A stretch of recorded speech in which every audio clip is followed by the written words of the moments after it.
Hello and welcome to this another edition of Kicking It Out of In Between Pages with James Lott Jr. I'm James Lott Jr. We're going in between the pages, meaning songwriting. And I have a guest who's been nominated for a Grammy, folks. Okay. So that's right there. But also has written for TV shows like, you probably heard some of his songs from Empire and things like that. But he also has his own career. And yesterday was National Songwriters Day. Ready? So I'm a songwriter. You're a songwriter. It was April 9th. So happy to both of us. We write songs, make the whole world sing. But as an impressive resume, which we're going to talk about, he's been connected to a few people, which we're going to talk about. But what we don't get to talk about, YawnyBlew. Hi, YawnyBlew. How's it going? You have that great smile. How are you? Thank you. Thank you. I'm doing well. Yourself? Good. I have a little allergy issue going on. I'm trying to dot my I's. You never wipe, always pat. No. Trying to do that for my old drag days. We're trying to, I'm trying to hang out. It's a beautiful weather here in LA, so I'm happy for it, but everything's flying around at the same time. See, I miss the weather. I don't miss the allergies. No, right. So right now you're in Jersey right now, right? I'm in Newark, yeah. Okay, so how's that? You just moved back there. How's it going? How's the move going? Sorry, it's going really well. It's been a lot of it just kind of fell into place. Like I didn't plan on moving back to the East Coast or specifically to Newark, but just work opportunities and life kind of led me here, and I'm really happy to be here. Because you're originally from New York, we have the Brooklyn connection. That's right. For me, it's Fort Hamilton Parkway over here. I call it Kensington, which I don't. That's whatever it's called now. But still Fort Hamilton Parkway for me, and Park Slope. That's always for me. What are some of the differences now that you've lived out here, and you're from there? What are some differences that could be good or bad that you just you really recognize now? Man, so I'm originally from the Bronx, but I love Brooklyn. Brooklyn's like my spiritual second home. And differences, man, they're different worlds. They're completely different worlds. I watch a lot of Marvel, so I literally feel like multiverse when I come from different cities. It's like, oh, this is just another universe. Like, there's no comparing. Energy's different. The flow is different. The food is different. The people. I mean, key differences, I guess, would be the food. Like, you just can't get deli food or like Dominican, Puerto Rican food. Actually, no, there's a Mofongos in I know North Hollywood. I know. Yeah, they're pretty good. But however, yes, New York has it. Yes. So those are key differences. And I mean, the things that I like to do, like when I'm in LA, I'll stay by the beach all the time. And when I'm here, I like the hustle and bustle. So I'm on and off a train constantly. And it just makes me feel like I'm doing something. So those are the differences. You mentioned the food, and I and my mother, all of us, me. I say this, folks, and I don't give two shits. I think New York has the best Chinese food. I think New York has the best Jewish deli food. Yes, there's some cute places out here in Los Angeles that do their best, and they're close. But I'm sorry, I'm New York. I just ordering Chinese food at 2 a.m. in New York, having it delivered. It's just nothing like you're laughing because you know what I'm talking about. It's so specific too, because my last 3 years in LA, I lived in Chinatown. Oh, and I would eat the food in Chinatown. And it was good. And I'm not here to talk about what's authentic and what isn't. Right. We're just talking about like New York City Chinese food is its own. It lives apart from like living in Chinatown in LA. It still wasn't the same as New York City Chinese food. So I don't know what we do out here, but it's a whole different world. Yeah, it is. And shout out to my pizza place, Bleecker Street Pizza on Bleecker Street and 7th Avenue South. Yes. I love them. My folks over there. I talk about food all day long, so we're gonna move on. Talk about food all day. That's why I have to lose weight and shit. I have to talk about food all the time. Yeah. But yeah, I was mentioning yesterday was National Songwriters Day. I had no idea. I'm glad. I didn't even celebrate. I'll do something today. Well, I found out because I'm part of ASCAP, and ASCAP posted it, and I was like, okay. And that's why I was like, okay, so I'm kind of supporting that because every song starts with lyrics. Yes. It starts with a songwriter. It starts with music. I mean, music and lyrics starts with both those things. But for a song to be sung or rapped, it starts with lyrics. Yes. So when did you write your first song? How old? Probably 13. And why 13, did you write a song at a time 13? I loved singing, always loved singing, and I'm a child of the 90s, so I loved ballads and big voices. And at 12, 13, I was very practical actually. I knew I wanted to do music, and I didn't think that I had the voice for it. So I was like, well, what would give me an edge to do music? And I was like, well, I can songwrite. And I had always been good at writing in school. Like I was the kid that would write my essays the day of and turn them in, and I would do well. So I was like, in my head, I was like, this would make sense. And around that time, I had started reading the back covers of albums right before they went out of style. And I started seeing the same names over and over again. I started seeing Babyface and James Fauntleroy and like these people. And I just related to them. So it was just all of that kind of came together. And I just was like, I'm going to start writing. And yeah. At 13, that is very smart. That is like, because everybody says that's where the money is in songwriting, right? Which we know. Not true. That part's not true. Yeah, Yeah. I know. We know. We'll get to that. We'll get into that later. We're going in between the pages. Don't worry. We're going yeah. But I mean, I always say though, a lot of times you can sing songs, but there's the back end is songwriting. You know, well, Prince tells you all about that stuff: songwriting, producing, owning your masters, all that. I learned from Prince, of course. But he read Yes.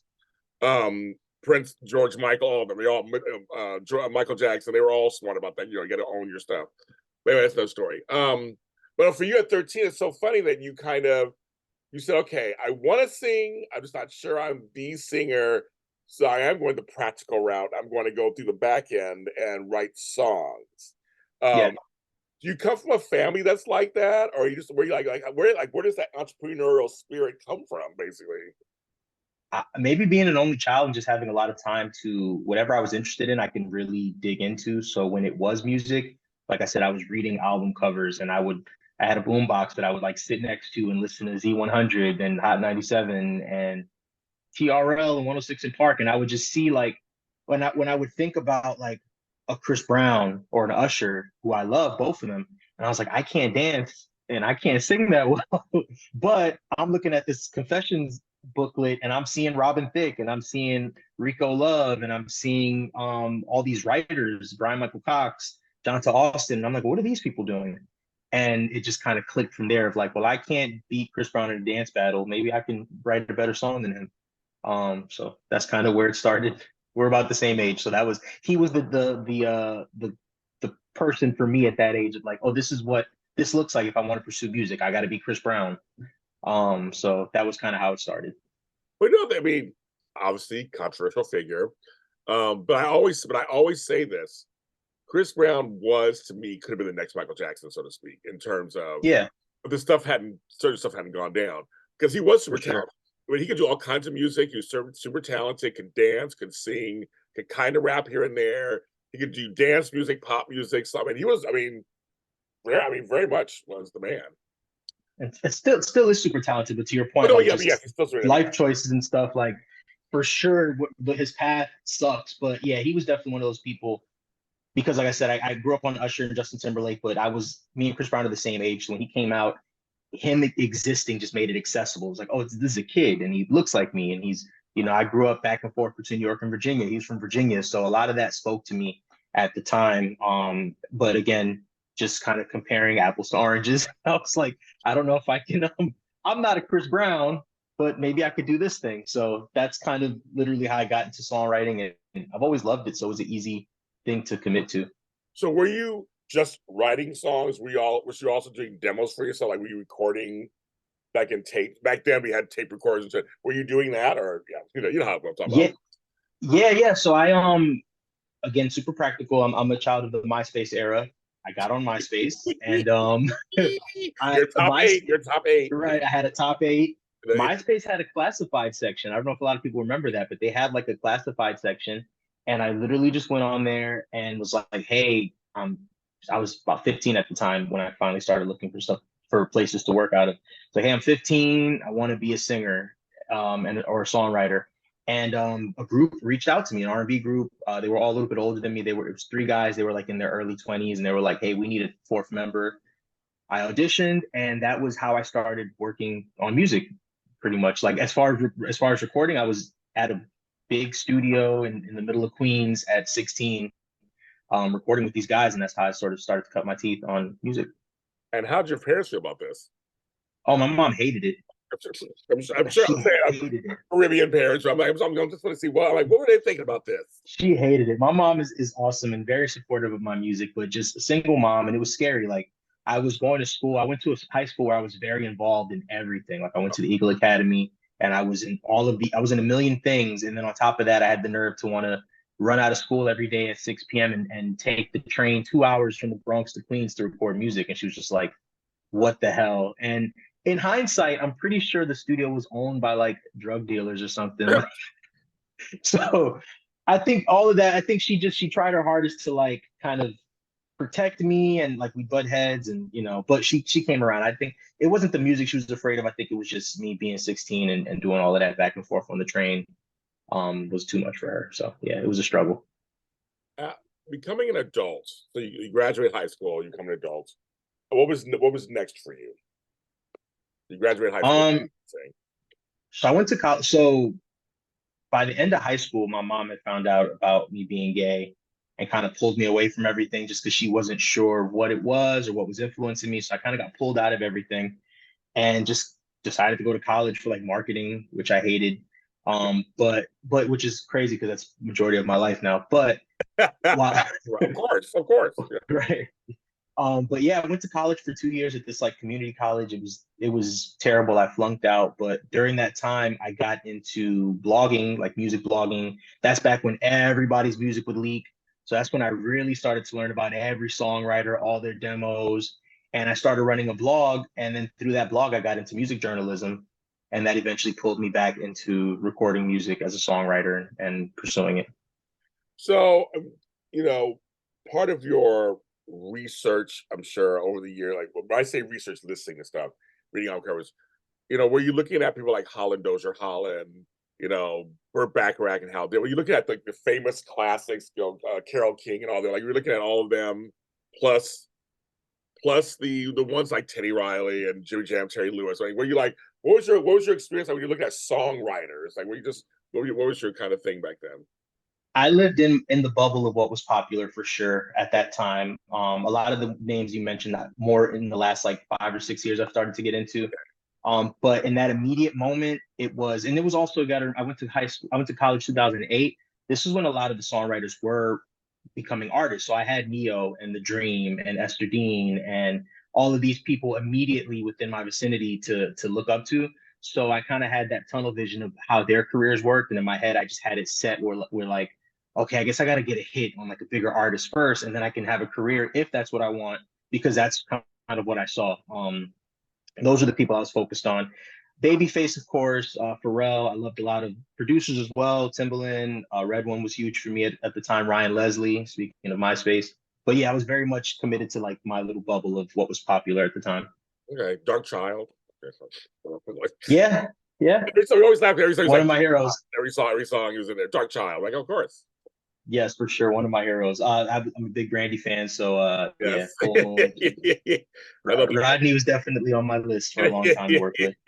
Yes. No, that's cool. I'm cool you're checking out the others too, because I know that that makes sense. You gravitate to music you're listening to. That's what you're going to first. I don't know, because I had influences of my parents, their music. So when I started writing music, I had all. I mean, so I grew up with Gil Scott-Heron and Brian Jackson. I was very much. My parents were hippies and let's go and all that kind of stuff. So I was very much into that kind of protest stuff at first. Yes. And then rap just came out when I was a kid. Rap was coming out, and I was like heavily in Run DMC and all that. And so it was like, it was very much, I've learned how to write in the last like 6, 7 years, how to write actual like love song. I wrote my first love song. I was like, oh my God, it's crazy. It was crazy because I'm so used to writing angry angry stuff or whatever, like stuff that had meat. I'm like, I got something to say, and but that kind of. But I wrote a love song duet for a movie, and it's one of the very proudest things I've ever done. I'm like, I can't believe I did that, and I did it. I was the male voice, and my girl was the female voice. We did it together, and it was like, what a love song. Like that's how I'm not cussing somebody out. I'm like, I'm actually wrote something that's not angry or like protesty. So it was like, it's kind of funny how your influences are, right? I love you acknowledging that though, because I was talking to one of my collaborators recently. I've been, we wear many hats over the course of your career and you try different things, but the music I've been doing lately, I've been very hands-on as an engineer, as a Okay. vocal producer, and even as a producer, and we were just acknowledging how, this is what's beautiful about this kind of career is that you are constantly learning. So for you to acknowledge, like, I spent all my time writing this kind of song and then I switched, I had the opposite effect. Like I said, I grew up in the 90s. All I knew was ballads. All I knew was big voices. And in the last like 5 or 6 years, I've been learning to write music that's just about life, that isn't love songs. Like I thought every song had to have conflict and be so devastating and Right. gut wrenching. And it's like some of my favorite songs now are like Cleo Soul, and she's just singing about she woke up today and she's happy. And I'm like, yes, bitch, me too. I'm happy too. Like that's a song. Like Right. No, right. Right. so I love acknowledging that because it is an evolution. If you're doing it right, I think it's a constant evolution. We shouldn't be writing the same things all the time. I agree. I agree. I'm trying. My birthday is a month from today, and I'm trying to write my next album. Originally, I was gonna try to release it on my birthday, and so that's not gonna happen.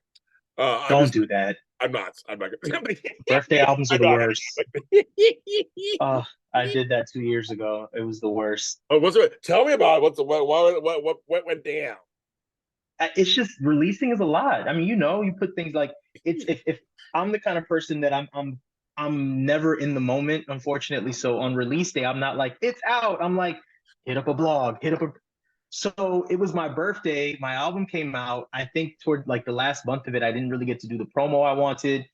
It was hell. So I would encourage you not to release an album on your birthday. I'm not going to. But here because we're in between the pages. What Yawny is talking about, folks who don't know this, there's like a system to doing this. It's like, there's, especially when it comes to even a song sometimes, but when it comes to an EP or an album, that's multiple songs. Obviously, it's a journey or something that I have on this album. I have something I want to say with this album I'm putting out. Obviously, there's a reason for it in the songs. I usually want to do a video beforehand. I want to make, like I said, you're hitting up who's going to post this and interviews and like all this stuff to get it out there. So there's a whole system, folks. And I'm like, I was kind of going to try to do that, but see, the thing for me, Yanni, and I'm going to ask you what happens to you. So actually, I wrote an album and then scrapped it. Okay.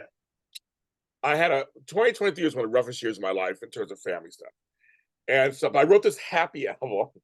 And then I was like, I don't want to put it out. I'm not happy like that. I went through a lot. And other songs started coming out of me that were like, not necessarily super sad, but I had something to say. Like I really wanted to convey something that I had come through the other side of something. Mm-hmm. So I want to know for you, does that happen for you sometimes where you're maybe going one direction, but then you're like, I'll put that in the vaults maybe. And I want to go there. I mean, has that ever happened to you? I have not had that luxury for a long time because I was so committed to songwriting at such a professional level that the music wasn't mine. I always say I joke that I was like a surrogate for songs. So like it wasn't my choice whether or not it came out. I just kind of was in the assembly line of like, let's get stuff done, let's figure it out. And as you know, like songwriting, a lot of times stuff is just getting shelved or recorded and just kind of sat on. So I'm only now in my own work learning the process of like really falling in love with songs and then falling out of love with them. And even my first two albums, they were kind of planned before I did them. Like my first album was all demos for other artists that I put together. Yeah, and that I put together and was like, let me put something out during the pandemic because I was scared. Like studios were shut down. I need to advertise. And my second, everything was shut down. And then my second project was a sync album that I made for like television. So no, long story short, I've never had that luxury. I'm excited to scrap songs. Like I'm excited to care about songs and say like that's not it. And like because I just create and go. So I'm learning now to be like to nurture my babies. They're not surrogates anymore. Oh, I like that. Oh, I like that. Like, I want you to be able to feel that too. I want you to feel those babies being ripped from your bosom. Yeah. Yes, I want you to feel that. Yeah. Tough. It's tough. I'm learning. But on the pandemic, you're right. So all this, I was working for a television studio. Everything shut down, folks. In LA, well, New York too, everywhere. Just it shut. In big cities, everything shut down. Mm-hmm. So how did you adjust in terms of? Because for me, I had to figure it out. I'm going, okay, well, I'm not in a studio, and my producers were in their place, and I'm over here. Now we're not together. I have a keyboard and some drums over here that I can kind of program. I mean, so how did you figure out? You're writing songs. How'd you figure out the whole process of that? So going into to 2020 was supposed to be a huge year for me as a songwriter. Like I started the year in Thailand completing an album. Wow. I had trips planned for London. Like it was supposed to be my year, like after like literally working myself to the bone. It was gonna be my year to kind of recoup and get to do all the cool sessions. And literally got back from Thailand and everything shut down. And I immediately pivoted to like, well, hey, let's put out music. I was working with a team at the time, and it was like, hey, we all agreed, like, let's put out music. We all knew we wanted to release songs anyway. It had been on like the back burner, and it was like, this is a great time to just put it out as advertising for what we do. And honestly, that changed the whole trajectory of my career because I realized that I really enjoyed so much more than just being in the studio writing songs. I liked branding and marketing and developing not just my music, but other people's music and creative directing. And so that set me on a whole different path. So it was a blessing in disguise. And that's pretty much how I handled it. Like I became more public facing, more visible as an artist and as a person. Because YawnyBlew for a long time was just like a persona and a very like out of sight, out of mind. And nah, I was like, nah, I need to be forward facing. I'm too silly.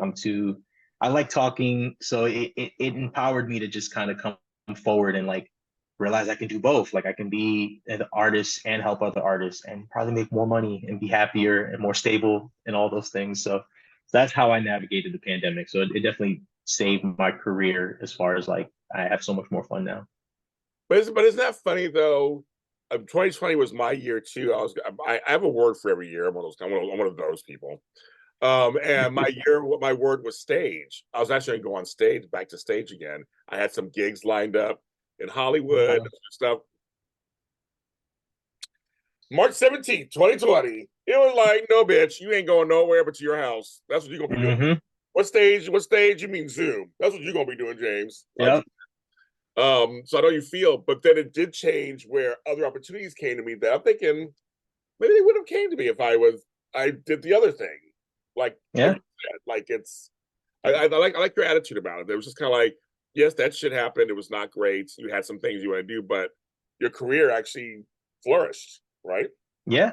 I was so committed to being a songwriter and what I thought that career entailed, which was me basically like what's the word? Kind of internalizing other people's trajectories. And I think the pandemic offered me an opportunity to remember that like I'm a creative. So if I can create a song, I can create a career. I don't have to follow a path that's not real. Like none of this makes sense. This is a very predatory industry. A lot of the things that are in place are there to kind of keep you where you're at to begin with. So pandemic just kind of helped me realize like, oh, if I keep doing this, I can do this easily for the next 15 years and just be stressed and sad and in these studios, and the artists are going to get younger and younger and more entitled, and I'm just going to get angry and older and I was like, nah, I gotta pivot. But it was a hard pivot though, because I was definitely holding on. Like I'm definitely one of those people. I'm learning now. I believe in manifesting, and but I didn't realize that you have to manifest and you also have to think in abundance. And when I was manifesting and getting the things that I wanted, I still had that fear of like, oh God, I have it. I need to appreciate it. So I wanted the songwriting career so bad, and I got it, and I was miserable, but I was like, I gotta hold on. So yeah, all of that pivoting really saved my life for sure. So shout out to the pandemic. You mentioned something earlier. Do you have a hard time professionally, I'm not personally, but professionally being in the moment? Yes. Yeah, it's something I'm working on. It's a great thing once you can do it. I had to learn it. We all had to learn. It's not something that's natural. Yeah.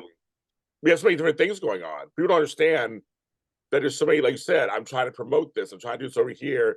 And you gotta learn how to celebrate. I just completed something and put it out. And these are careers that are so goal oriented. So it's like people go into music, they don't, yes, in theory, you go into music to make music every day, duh. But eventually at some point you go into music because I want a Grammy, I want to work with Beyonce, and those are great, but like it might be 15 years before Beyonce calls. I'm gonna be miserable the whole 15 years, or like, so I had to learn to like you said, be in the moment. Like the goals were great, but like I got to work with some of my heroes and still had to get on a bus back home. So I was like, okay, that doesn't make sense. Like, so that wasn't as gratifying as I thought. So I need to figure out another way to make this make sense for myself. Well, I mentioned the Grammy because you were nominated, but you were nominated as a background singer, Yeah, I was nominated. I sang background on hers Hard Place. which I love her and I love that song. I love her. And I love her. And I love that song. Um, so when you got how'd you find you were nominated for? Because I've been nominated for big awards here and there every once in a while, and it's a trip. It's a total trip. Grammy is the highest honor you can get when it comes to music performing and stuff. So how did that feel for you when you found out? It was interesting. The whole process was interesting because so I spent about 2 years working under Rodney Jerkins, which is how I did Empire and We're gonna get pretty there. much, We're gonna get there, yeah, folks. We're gonna get there. Yes. that's how I got my start. And initially the idea was for me and my team to create records for her, with Rodney and adjacent to Rodney. Like we'd have us in one room working and he'd be creating. So we did like an album's worth of demos for that project. And Hard Place was the song that they just kept working on. It kept reworking. And I just would hear it and I'm like, okay, that's cool. But I didn't, I wasn't attached to it. I didn't write it. And then one day he pulled me and one of my co-writers in and just kind of coached us through these backgrounds and was like, do this, do this, do this. And that was it. And I never heard anything again. And then yeah, then the song came out. No, I'm lying. Then she performed it at the Grammys the year before. And it was just like surreal because it was like, oh, we've been working. I've watched this song go through this Right. process. And then when we got the nomination the following year, I was just freaking out because like I again I didn't know what the hell I was doing. So I didn't make sure I was credited properly and I had to go through that whole process. So you talk about not being in the moment. That was a moment where I couldn't be in the moment because my first thought was like, I'm not even credited as a background vocalist. How do I fix this? And it took me like 3 years to get that sorted. So I was super excited and super proud. And then there was a while where I kind of had like this fear of like, what if I never get credited? People just think I'm lying or I made it up. Right, no, right, no, right, right. No, I get that. I totally get that. So I was so excited to get it sorted and I got my plaque and I'm really thankful for that. It was one of those opportunities that taught me that just show up and do the work, of course, but take care of business. Make sure you take care of your business because especially if you're in these LA writing studios or these big Hollywood writing studios, it goes fast. Things go really fast. And that's why I love that artists like Beyonce now are crediting everybody. They give her so much flack for there being 20 writers, but there's always been 20 writers. It's just she's the first person crediting everybody and all the background vocalists. So yeah, it was a trip, that experience. Yes, folks, I do know some ghostwriters out there. Mm-hmm. I can name them. I do know them. Television and music. You'd be Yeah. very surprised. Um, it was for Song of the Year, so it was a big award. I mean, it was like Yeah, song and record. it Yeah. wasn't it wasn't like best vocal for R&B song, blah, blah blah blah. It was like it was Song of the Year. Yeah. Yep. A trip. That's right, kids. A trip. See that. What is it like to write assembly line style or write for a company? 'Cause I know, like when I was commissioned to do a soundtrack, I felt proud, a different kind of pressure. It took me. I mean, I worked on that soundtrack for like 8 months, but it was a different kind of pressure than just writing for myself. Like I said, just writing for yourself or for an artist, your friend is an artist. What's it like to work in that kind of environment? I'll say that I got very lucky. I've been very lucky that even in rooms with two or three other writers, for the most part, I've always kind of been amongst friends or people that I'm cool with. So it's fun. I mean, the only downside is like, the songs aren't going anywhere, but creating them is a blast. Like, yeah, when I got to LA and I got to Rodney's, we kind of pulled all these writers together that we all kind of latched onto each other because we had been through the worst parts of it as far as like the bad writing camps and the bad production situations. So every time you had a good session with somebody, it was like, well, I just want to keep working with that person. And eventually it became like a group of us. So to me, it was fun. Like every day I can show up and hyper focus on a different part of the song, which was great. Like I'm a lyricist. I can be very what do you call it? Lyric heavy when I'm writing. So a lot of times I get the verses and that'd be fun. And then some days I'd come in and just have melodies and be able to do the hook and like, so it was a lot of fun. And when we would win and have moments where we did score placements, like it would feel worth it. Like you'd feel like you're a part of a team. And it's something that I've been teaching other people as I've been back in New York and collaborating with more queer artists and just people that haven't had the experiences that I've had, being able to show them how to collaborate and how to just, be a part of the team. So it's fun. It's fun. I've definitely heard horror stories, but I'm blessed that I haven't been in those rooms, thank God. Let's talk about the queer person of colorness of you in the business, because one of your big jobs was on Empire, and Jussie Smollett's character was gay on the show. It came out as gay on the show, and some of your songs he sang them. So first of all, was that very cool for you? Were you thinking, because I'm trying to think up to that point, I think Frank Ocean did his album. I think by then it was kind of like the bisexual queer stuff going on there. Like we didn't see that much in that space out yet. There's more now. Lil Nas X went that way, but now, but back then. So how'd that affect you? Because you're saying, okay, I'm this and this. I get to write, and this character is this and this. Like, talk about that, please. So it was a big deal for me. I spent the majority of my career closeted because, again, kid from the Bronx, masculine presenting or whatever that means, or whatever I look like. I look like somebody that wants to fight, I guess, on the streets. So I attract that. He's a teddy bear, folks. A big teddy bear. There you go. Yes. But yeah, a lot of us, some people have had to live covert lives, literally just for survival. And of course, dealing in urban music, there's the perception that like it's just very homophobic. Every genre is homophobic, but dealing in R&B and hip hop. So I just had that double-edged sword of like, I'm a kid from the Bronx. I'm navigating these hood studios. So I just you mentioned Run DMC earlier. That was one of my first studios, was Hall of Fame Studios. That I worked out of. Yeah. So these are the spaces that I was existing in. I was at Bad Boy. I didn't always feel comfortable being out. And when I moved to LA, I made the very conscious choice of like, I want to live a more open life, and I would like to eventually help pour into other queer artists. And I kid you not, I got to LA on a Sunday. I got the call Wednesday to go to Rodney's to work on Empire, to write for Jussie. So I was like, okay, I'm doing something right, because I set the intention of moving, and I'm like, I'm gonna be out. And I didn't get the call because I was queer. Like nobody at that time, my collaborators didn't know. But for me, I knew, and it meant the world to me. Of like, okay, I'm this gay kid from the Bronx, and now I'm writing for a gay actor who's playing a gay musician on TV.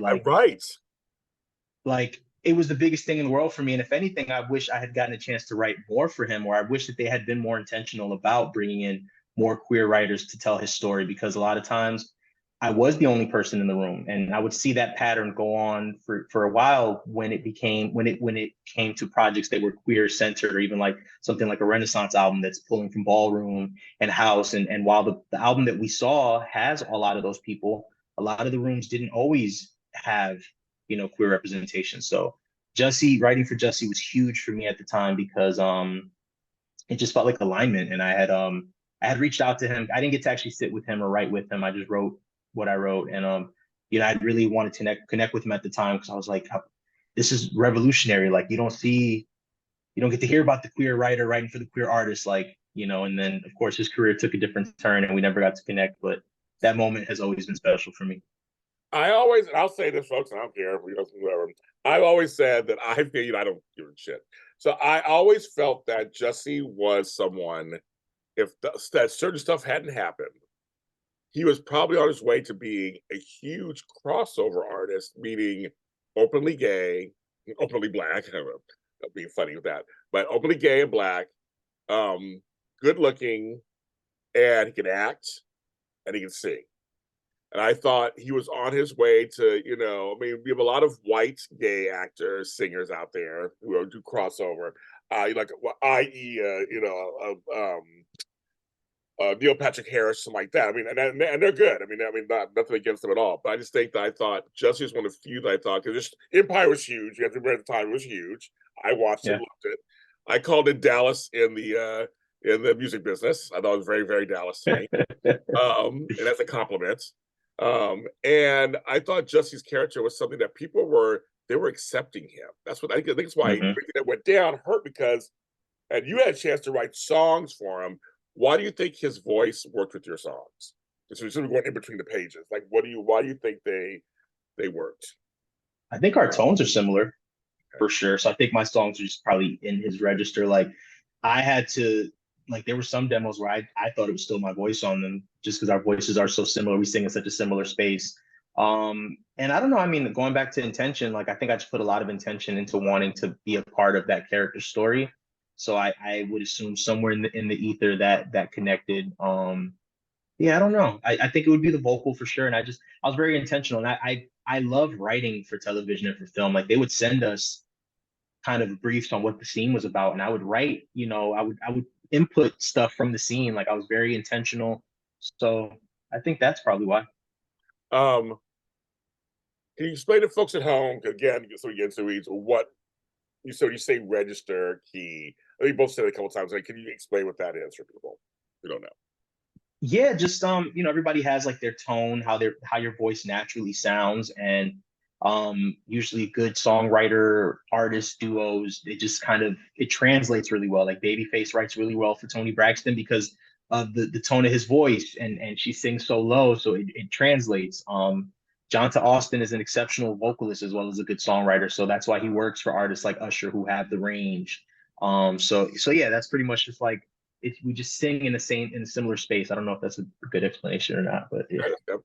Why do you think there's some, songwriters, like we see the performer first. The performer's out there, they're the face, right? They're the face. Mm-hmm. And I know that in some people's eyes, if you're just singing or doing the songs, you're just a puppet. You do the songs. Others think you should be able to be a songwriter too, and that adds some credibility to you a little bit. But yet, if you're just a songwriter, not out front, we don't hear much about you unless you become a superstar. The whole business, it's just so weird. The whole business is so weird to me. It's so weird. It's like, because Pharrell is writing songs, but he's really known as this hip. Well, they're known as a huge production team. Jimmy Jam and Terry Lewis wrote with Janet Jackson, but are kind of known as this big production team that he produced all these groups. But they're also writing the songs. But someone like Prince, he's known for writing songs. Mariah Carey let you know she wrote her 19 #1 hits or co-wrote them. But I just want you to think that I feel like the songwriter thing is such a nebulous kind of, like, again, we need the lyrics to have a song. But why do you think it's not? It's kind of all over the place. I feel like it's all over the place when it comes to songwriter recognition, so to speak. I think it's because being an artist is so self-involved, and unless these other people, like everybody you named, are very visible people. Jimmy Jam and Terry Lewis don't just write the song and go away. They're on stage. They were in the Control video. They were. Pharrell is on every background. He's in every video. So it is different. It's a different level of respect versus like the no-name writer. I've been in rooms with people, and it is very confusing too, because I care heavily about people and I connect with people, and I would do sessions with people who bare their heart and soul so I can help them write their song, and wouldn't even blink twice to wish me happy birthday, like, because it's the weirdest thing. So I don't know why, and I'm a person who always put myself on the back burner because that's part of the song. I'm coming in to tell your story. And for a long time, I wasn't somebody with a visible persona. Like I've been YawnyBlew and an artist since 2020, but I've been songwriting since I was 16. So yeah, I think when people don't see you as important and they're already in the business of like trying to make themselves feel important constantly, it's hard to make space for anybody else unless you really feel like they're of value to you. As a songwriter for a long time, I navigated rooms as somebody who's very malleable and just able to, like, what is it we need? Perfect example, like writing for Empire, they weren't asking like, what would YawnyBlew say? No, they would, the brief would say, Jussie's crying in his bedroom, song sounds like Usher, or so-and-so is getting on stage, song sounds like Beyonce. So I'm doing paint by numbers. So there's literally nothing connecting me to the song outside of my voice that really makes it super important. But when you think about a Pharrell or Teddy Riley, like these people, they've done both. So it's like, you show up to a session with Teddy Riley, you're showing up to a session with Teddy Riley. You know what I'm saying? But everybody's not going to know who James Fauntleroy is per se. Maybe now he's a little bit more popular, but 10 years ago, James Fauntleroy had still written the majority of Justin Timberlake's 2020 album. He wrote No Air. He wrote for Rihanna. A lot of people didn't know who he was, Yeah. until he started releasing music. So I think it's that. Yeah. I had my first co-writing session with someone in music back in, I want to say it was 2019. It was 2019. His name is Pete Mills. I had Pete Mills up there. He's worked with Sheryl Crow, Michael Jackson, Teddy Riley, all these people. So he was a friend of mine. He's like, I want to write a song with you. And so he had me bring my songbook, which many of us have. I don't know about you. I literally have a book. I type songs on notes, like whatever, but I have an actual book also of things I've written. And I brought it in, and I named a couple of things, and he liked this one I called 1979. And there's been several songs with that title, but I said, I'm working on this. It was the year my father left. And so I was like, and it was 2019, I was turning 50. So I was 10 years old when this happened. So like he connected, and I found, so I want to ask you a question about this, because I found with writing with him, he was also producing me at the same time. He wrote and produced the song with me. It was a different level of, he got involved in the song with me, so to speak. It was like he related to the song. And we started talking about our fathers. And then then he came up with some lyrics. I'm like, that works for me too. Like, we're totally different. And it was still my song. It's called Lost and Found. It's out there. One of my favorite songs I've ever done. And I sang in a key higher than I normally do. That was another one, Yawny. I was scared. He was like, no, James, I think you should sing higher. I'm like, oh, I'm trying it out. And he's like, because my voice is deep. As you know, I have a deep voice. I do everything low. And it works. I mean, it was my most popular songs. I love it. It worked. But he was pushing me. He was like, James, higher. James, higher. I'm like, I can't. I'm not Mariah Carey. But it worked. But when you write, so now that you're doing personal music, when we always, but you kind of focus on right now, are you collaborating with anybody with personal music? And so how is it for you when you collaborate now, the personal music, when it's not for something else? Um, It is actually no. I said yes, but no, I haven't. With the stuff that feels more personal to me, I've been writing it on my own, and I haven't really brought people in yet. There was one record that I started workshopping like a year ago that I've slowly brought people in on, but I definitely do feel that this is my baby energy. Like, Yeah, I can't let people hear it like this, or like, trying to get it to a certain place. It's a process. It's a process because I think it's just vulnerable to begin with. But also I think because I come from the space of being the person that usually is in the room to assist and running the session, or it's hasn't been the easiest for me to be on the opposite end and receive. And then I'm also a bit of a what do you call it? I don't trust everybody's opinion. as you So I'm should, learning. man, as you should. I'm learning. Yeah. I am learning, but you know what? I will say that it has been forcing me to really make sure that I only surround myself with people who I really respect, because I am getting to that space creatively where it's like, I'm really passionate about this stuff. I can't just have you here because I think you got a nice voice. Like, I need to really know that we can collaborate, or that I can use you for whatever it is I need to create.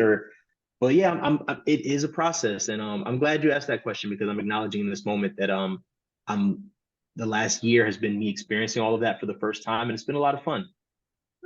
As it should be. It should be fun. That's all. And this whole thing is fun. We get to be creative. Like, what the fuck? I mean, like, this is fun stuff. We are actually, I mean, I know this is an overused word, but we are blessed in a sense that we're able to take our thoughts and feelings and put them into something creative. There are folks that Yeah. are stuck. They're stuck. They don't know how to, they have this stuff inside, and whether it's writing, painting, sports, sometimes they don't know how to do any of that. So they don't know how to get it out. We're very fortunate we get it out. I agree. I agree. I feel very blessed to be on the other side of that place where it became so much about money and accolades, and I wasn't getting either, and I also wasn't enjoying the creating process. So it feels very good to be on the other side of that and remember, like, before this is anything else, this is a tool for me to talk about how I'm feeling, or to get off energy, or to connect with people. And that's how I go into making music now. Like, remember, this is a tool, this is a gift. I can wake up tomorrow and not be able to sing. You know what I'm saying? It could go like that, or get writer's block or whatever. And I haven't experienced any of that yet. So I take it very, I appreciate it so much more than I used to. Yeah, the fun part thing is because I know during the pandemic, on TikTok, I made up a couple of TikTok songs that went viral. Uh, Yes. just for TikTok, and it was just one was called "It's So Hot," and it was hot one day here in LA, and I was sweating my ass off, and I was like, "It's hot," and it went like it was like 10,000 people loved it or whatever. So I was saying that's kind of the fun part, right? We have to learn how to have fun with this because it is a gift that we're getting. It's divine intervention. We're getting this gift that we can put a coherent stanza together that makes sense. Yeah.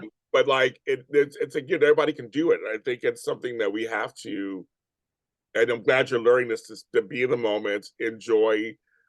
Whether you put the song out and 10 people like it or 10,000 like it, it's like, again, you finished something. That's something for me. I'm just like, I finished something because I know so many people. I don't know if you do too, but who talk things to death. Yeah. And then nothing happened. You're like, okay, I Yeah. mean, you talk a little bit, of course, you're working stuff out, whatever. But I'm like, 10 years later, you're talking about that same project, Mm. no movement.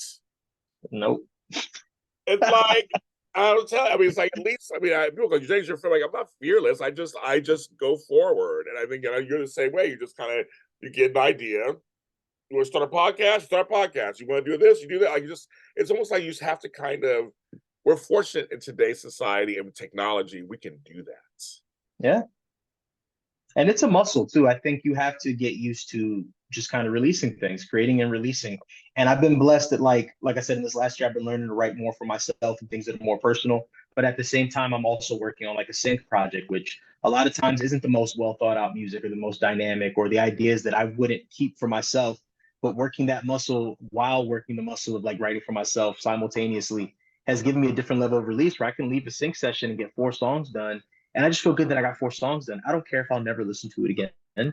Like I got it done. It came from here onto the paper into the mic, and then I'll be working on another song for myself for 3 months. And I'm just happy the day that I finally get the good demo out of it, even though the lyrics and the melody has been written for months.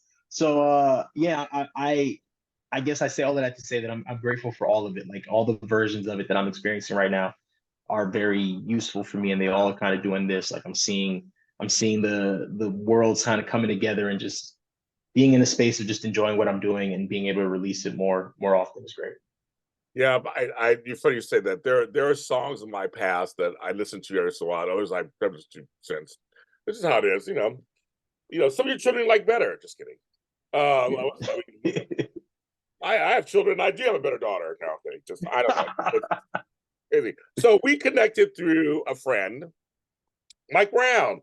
So my people, JLJ Media, know him through a couple of our music collaborations. Also, he is the lead actor in my audio drama Fairview Heights, which is really big. He does that and stuff. And so now you guys do stuff together. So I saw you guys. I guess you're doing some. I think it was we're doing a podcast. You're doing. Explain what you guys are doing together. Too much. Creatively. No, we are we've been collaborating for about 2 years now. I did his podcast twice, and then we collaborated on a live episode. And then from there, we started doing like Merch Madness together, and then it evolved into music. We spent last summer traveling and just kind of working on music. Again, learning that release of like, I went into that trip coming from the LA songwriter space of like everything's got to be completed. And then we spent the whole summer not finishing songs, and it was great. I was like, this is relief. It's wonderful.